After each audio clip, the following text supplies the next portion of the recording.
In December of 2019, over 2 years ago, I decided to stop smoking marijuana. In this video, I'm going to share with you some of the lessons I've learned and the misconceptions that I've also learned along the way about addiction, about marijuana. So the starting point for me, right, when I decided that I didn't want to smoke weed anymore, I was afraid of all my friends smoked weed. Does that mean that I can't hang out with them? What happens if I do? What happens if I'm around weed and is that going to increase the likelihood that I'm going to get high and increase my chances of quote unquote relapse? There was all this fear around weed, and it took me a while, but what I've learned is that I actually can get to a point, I got to a point where I am comfortable being around other people who are smoking weed. And so this really, there's not like a specific thing that I did other than just slowly trusting myself a little bit more and more. At first, my boundary was I'm not going to be around people that are smoking marijuana at all, right? And once I got comfortable doing that, then I hung out with a friend. I remember we went swimming at the creek and he invited a friend of his that showed up, and then he asked the two of us if we wanted to smoke weed. And my friend said yes, so he pulls out a blunt. I said, no, I'm good. And in that moment, I felt this like, I don't really want to be close to them when they're doing this.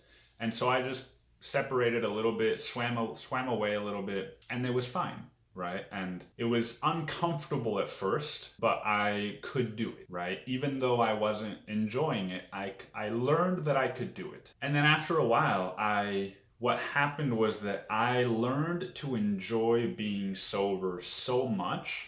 And this was through a process of, a bunch of therapy, psychedelic therapy, etc., etc., etc. I learned to enjoy that so much that even when I was offered it, I just didn't want to do it.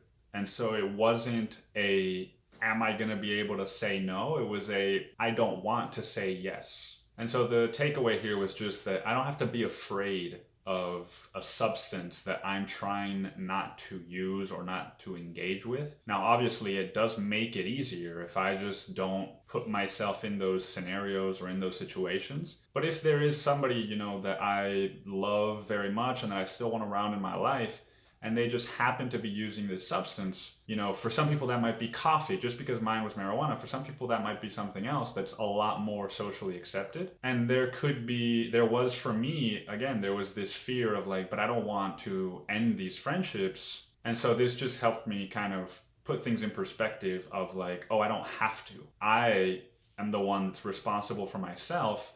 Other people can do whatever they want. So the second lesson that I learned was that I'm not actually addicted to the substance. I am addicted to the behavior.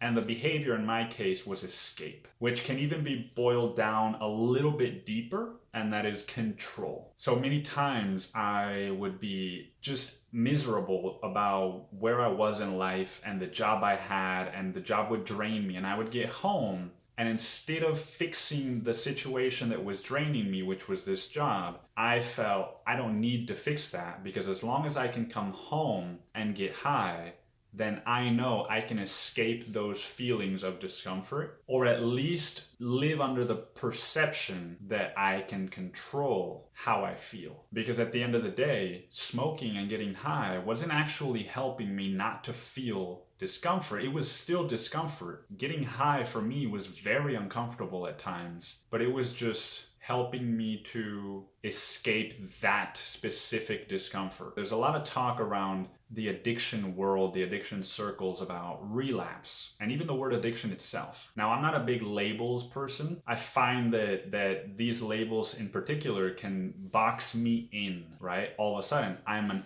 addict. So now there's a particular set of behaviors and symptoms that I'm assigning to myself that are in this huge umbrella of the word addiction that might not all belong to me. And the same goes for the word relapse, right? What if, a family member dies and then that day I decide to smoke marijuana? It's all right, am I going to shame myself and tell myself I've relapsed? Or am I just going to accept that I don't have the proper coping skills and a family member has just passed and I needed something to soothe me, which is actually solving my problem? It's just not doing it in the healthiest way, right? And so One of them is just a little bit more compassionate, and the other one leans towards shame a little more. And on that note, I learned also that there are certain substances, medicines, whatever you want to call it, coffee, alcohol. Marijuana for me is the only one that I have had a hard time setting proper boundaries with. But that doesn't mean, that if I drink wine every now and then, that I am not a sober person or that I'm not in recovery or whatever it is, right? Sobriety does not have to be complete elimination of these substances. For me, what I've found is that it has to just be proper boundary setting with the ones that I have a hard time with. Lesson number 3 is that there is no doing it just because. I heard this from so many people while I was still smoking weed, and a lot of people asked me this too. And right, it's the question like, if you're not addicted, then why don't you stop, right? And every single person, probably even me at a certain point, answer that question by saying, because I don't want to. And now there's some truth to that, right? Obviously, if you wanted to stop this behavior, then maybe you would start. And so, of course, yes, the answer is because you don't want to, but underneath that is this gap in my thinking of, why am I actually doing this? And not just, oh, I'm just doing it because I want to, right?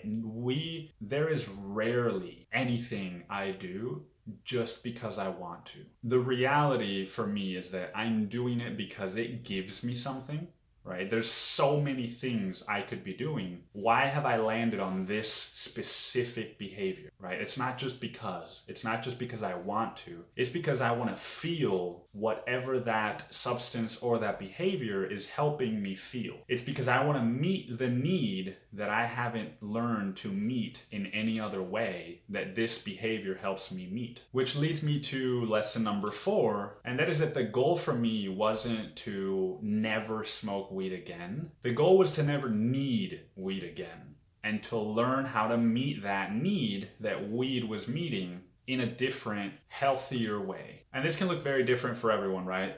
One of the ways that it looked like for me was when I was at this job that I hated, there was a part of me that wanted to escape that job. I no longer wanted to go there.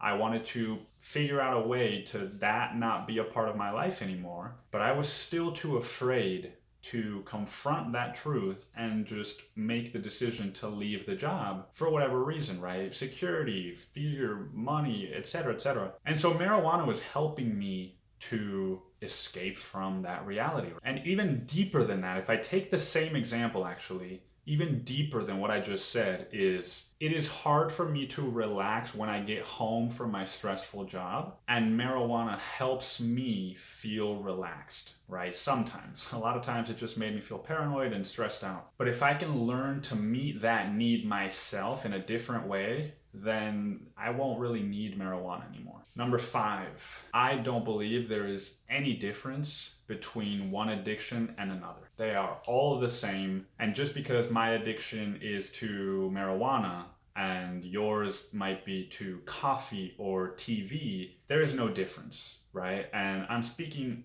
from experience because I have experienced addiction to many different things. TV and just media consumption in general was a big one. But the reason that this was important for me to realize is because it is very easy to identify one behavior, one addiction, whatever you want to call it, and think, oh, as long as I eliminate this one thing from my life, then I will be okay, right? Which misses the whole point. Because what's going to happen if I don't get to the actual root cause is that a different behavior is just going to replace that one. And so there's really no difference if, when I get home from work and I am stressed out and I want to relax, there's no difference between I'm going to drink a 6-pack of beer, I'm going to smoke marijuana, I'm going to, whatever the thing is. Obviously, there's different health risks, and drinking alcohol might be more harmful to your body, or I'm not talking about that. What I'm talking about is that all addictions really is a solution to a problem that we haven't learned a better solution to. And this comes up for me with overworking myself, right? That can be an addiction as well. That can be an escape. And so what I've had to learn isn't how to avoid all of these behaviors, what I've had to learn is how to listen to them when they pop back up. Which leads to lesson number 6 and the final lesson. Before I stopped smoking marijuana, and probably in the first year to year and a half, I was asking myself the wrong question. And it's the question that I hear everyone asking themselves. It's the question that most surface level talk around addiction and recovery thinks it's addressing, but actually is missing the entire point. I was asking myself, why can't I stop? And what that did was that it frustrated me. I felt like I was doing something wrong. I felt like there was something wrong with me. And I also just realized that there was no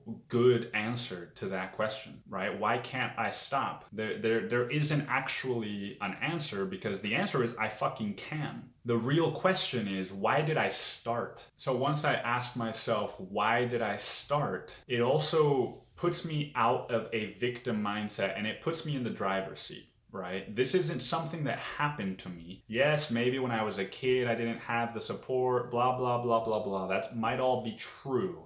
But at the end of the day, I am now an adult, and I have chosen to continue doing this behavior. So if I can learn and understand and empathize with the version of me that started this behavior, then I can realize all he was trying to do was solve a problem that he didn't know how to solve. I can thank him. This was a solution for a long time. It's just no longer serving me. It's actually doing more harm.